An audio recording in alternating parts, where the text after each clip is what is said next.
સમાચારોમાં આગળ વાત કરીએ તો વધુ એક સમાચાર સુરતથી સામે આવી રહ્યા છે। ત્યારે સુરત ખાતેથી આ સમાચાર મ્યુનિસિપલ કોર્પોરેશનનો અંધેર વહીવટ સામે આવ્યો। જ્યારે સુરતથી આ સમાચાર તોડેલા મકાનો પર વેરો વસૂલાઈ રહ્યો છે। ત્યારે 2 વર્ષ અગાઉ જમીનદોસ્ત કરાયેલા મકાનો પર વેરો વસૂલવામાં આવી રહ્યો છે। પાલિકાએ જમીનદોસ્ત મકાનો પર લાખોના વેરા ફટકાર્યા। જ્યારે ખુલ્લા મેદાન પર ટેક્સ માંગતી એસએમસી સામે ભારે આક્રોશ જોવા મળ્યો। સુરત ખાતેથી આ સમાચાર સામે આવી રહ્યા છે। જ્યારે રેકોર્ડ અપડેટ ન હોવાનો સ્થાનિકો દ્વારા પણ આક્ષેપો કરવામાં આવ્યા। ઈડબ્લ્યુ આવાસ છે જે 2 વર્ષ પહેલા જર્જરિત હતું એને ગિરાવી દેવામાં આવ્યું છે, પણ 2 વર્ષ પછી પાછું એનો બેરા બિલ આવ્યો છે। ખાસ કરીને આપણે ઉભ્યા છે બનાસ ગામમાં, જ્યાં વર્ષો જૂના જે આવાસ હતું ત્યાં પછી હવે તોડી દેવામાં આવ્યું છે। બનાવવા માટે લોકોને આશ્વાસન આપવામાં આવ્યું હતું કે અમે બનાવીને આપશું, પણ હવે આ લોકોને પાલિકા દ્વારા વેરા બિલ આપવામાં આવ્યું છે। વેરા બિલ તો આપી એની જોડે નોટિસ પણ આપવામાં આવ્યું છે। આપણે એમની જોડે સીધું વાત કરશું। આપનું શું નામ છે ને તમને નોટિસ મળ્યું છે વેરા બિલ ભરવા માટે, શું કહેશો? મારું નામ જીતેન્દ્ર રતિલાલ ખત્રી છે। અમે અહીંયાથી 22 વર્ષથી રહેતા હતા। અમને નોટિસ આપવામાં આવેલી 2024માં।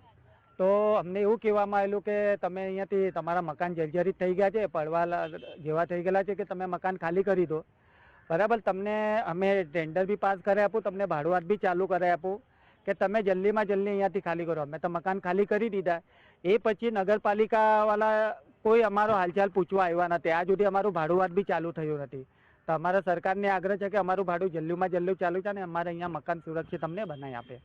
મહાનગરપાલિકાએ જર્જરિત કહીને બિલ્ડિંગોને ખાલી કરાવી દીધા। અમે બધાએ સાથ સહકાર પણ આપેલો।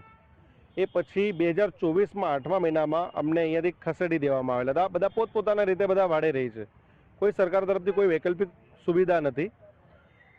તો અમારું એ કહેવાનું છે કે એસએમસીએ જ અમને લોકોને નોટિસ આપેલી હતી ખાલી કરવાની, અને એ છતાં પછી પ્રોપર્ટી ટેક્સ બી એ લોકોએ જ અમને આપેલા છે। તો સરકારને એટલું ભાન નથી કે અધિકારીઓને એટલું ભાન નથી કે જે વસ્તુ પર જ્યાં પ્રોપર્ટી હતી એ છે જ નથી, હાલ ડિમોલિશન થઈને પડેલી છે 1.5-2 વર્ષથી ખાલી કરાવ્યા પછી। તો પછી પ્રોપર્ટી ટેક્સ શા માટે મોકલ્યો હશે? આ લોકોને જાતે એ લોકો આવીને નોટિસ આપેલી હતી, જાતે અહીંયા ખાલી કરાવેલા હતા ને છેલ્લે જે નહીં નીકળતા હતા એમને પણ પ્રચાર કરીને અહીંયાથી એ લોકોએ કાઢેલા છે।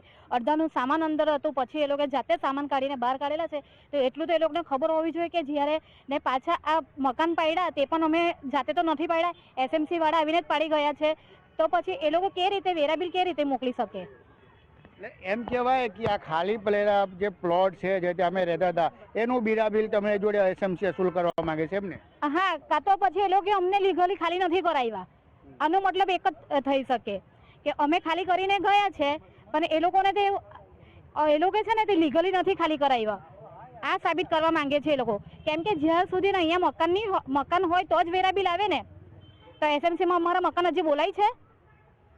બિલકુલ કશે ને કશે સાચી વાત છે, કેમ કે જો એસએમસીમાં મકાન બોલાતો હોય તો જ બિરાવાના આજે ખાલી પડેલા જે પ્લેઆઉટ છે આખું જે અધિકારીઓ છે ડિમોલિશન કરી દેવામાં આવ્યું છે। અને જે અહીંયા લોકો રહેતા હતા એ લોકો હવે વેરા બિલ ક્યાંથી ભરશે? કેમ કે જ્યારે અહીંયા રહેતા હોય કંઈક યુઝ કરતા હોય સરકારી, જેમ કે પાણી, ગટર લાઈન કે સાફ સફાઈની સુવિધા યુઝ કરતા હોય તો વસ્તુ અલગ છે, એ લોકો વેરા બિલ ભરે। પણ જ્યારે 2 વર્ષથી ડેમોલિશન કરી દેવામાં આવ્યું છે, અહીંયા કોઈ રહેતું જ નથી, ત્યારે પણ એ લોકોને વેરા બિલ આવ્યું છે।